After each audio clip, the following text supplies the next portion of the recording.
জোরে বল তো আমি খেলেছি আমার লাইফে, এমন না যে আমি খেলি নাই। কিন্তু বাঙালি এত জোরে বল সাথে সাথে আসলে আমি শিপন ভাইকে ফোন দিয়েছিলাম, যদি বাঙালি এরকম আরো জোরে বলার থেকে থাকে তাহলে তো ভেরি গুড। খুব তাড়াতাড়ি হয়তো বা তুমি বাংলাদেশ টিমে খেলবা।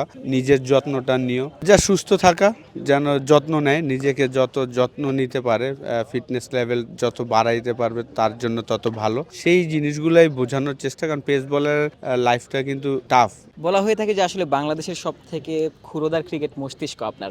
আপনি একটা সময় আসলে নাহিদ রানাকে প্রথম যখন খেলেছিলেন ঘরোয়াতে ফার্স্ট ক্লাসে, তখন বলেছিলেন যে আসলে নাহিদ রানা বাংলাদেশের পরবর্তী সুপারস্টার হতে পারে। ওই সময়টাতে আপনি তার থেকে জোরে বলার খেলেননি ঘরোয়াতে, এটা আপনি বলেছিলেন। তখনকার স্মৃতিটা যদি একটু রোমন্থন করেন, যে প্রথম দেখা। নাহিদ রানার 3 বছর আগে যখন ফার্স্ট ক্লাস ডেবু হয়েছে আমার এগেনস্টে, এবং আমি ফেস করেছিলাম তার বলটা, আমি যেহেতু ওপেনিং করছিলাম ওই সময়টা। তখন কি মনে হয়েছিল যে আসলে এত জোরে বল করে বা এরকম কিছু? না, ওই তো যেহেতু আমি জোরে বল তো আমি খেলেছি আমার লাইফে, এমন না যে আমি খেলি নাই। কিন্তু বাঙালি এত জোরে বল তখন হয়তো বা হাসান মাহমুদ ছিলেন, যখন হাসান মাহমুদও শুরু করেছিলেন তার ফার্স্ট ক্লাস ক্রিকেট, তখনও আমার কাছে মনে হয়েছিল সে তখন ফাস্টেস্ট বলার বাংলাদেশের। রানাও যখন খেলেছিলেন এবং যখন কথা বলছিলাম সে আন্ডার 19 স্কোয়াডে নাই, তো আমি একটু অবাকই হয়েছিলাম। তো সাথে সাথে আসলে আমি শিপন ভাইকে ফোন দিয়েছিলাম রাতের বেলা, যে শিপন ভাই এরকম নাহিদ রানা নামে একটা ফাস্ট বলার আজকে খেললো রাজশাহীর। আমার তো মনে হয় যে সে ফাস্টেস্ট বলার বাংলাদেশের এই মুহূর্তে।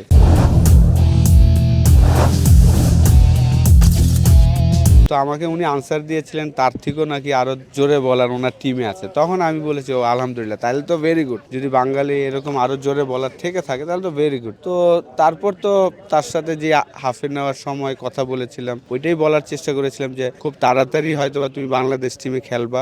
নিজের যত্নটা নিও, পারলে তুমি তাসকিনের সাথে কথা বইলো, কারণ তাসকিনও কিন্তু আর্লি এজে এসেছেন, তারপর কিন্তু ইনজুরিতে পড়েছেন বা তার লাইফস্টাইলটা ডিফারেন্ট ছিল, পরে আবার ফিরে এসেছেন। তো সেই জিনিসগুলো আসলে তাকে বোঝানোর চেষ্টা করেছিলাম।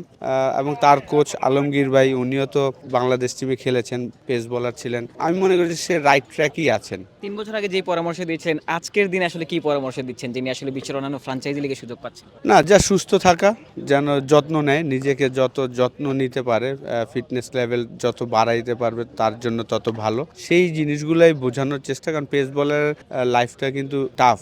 যে ব্যাটসম্যানরা হয়তো বা 18, 20, 22 বছর খেলতে পারে, পেস বোলার হয়তো এতদিন খেলাটা ডিফিকাল্ট। তো সেই জায়গায় সে যদি যত্ন নিতে পারে, নিজেকে ডিসিপ্লিন লাইফ হয়, তাহলে আসলে সম্ভব ওই জায়গাটা যাওয়াটা।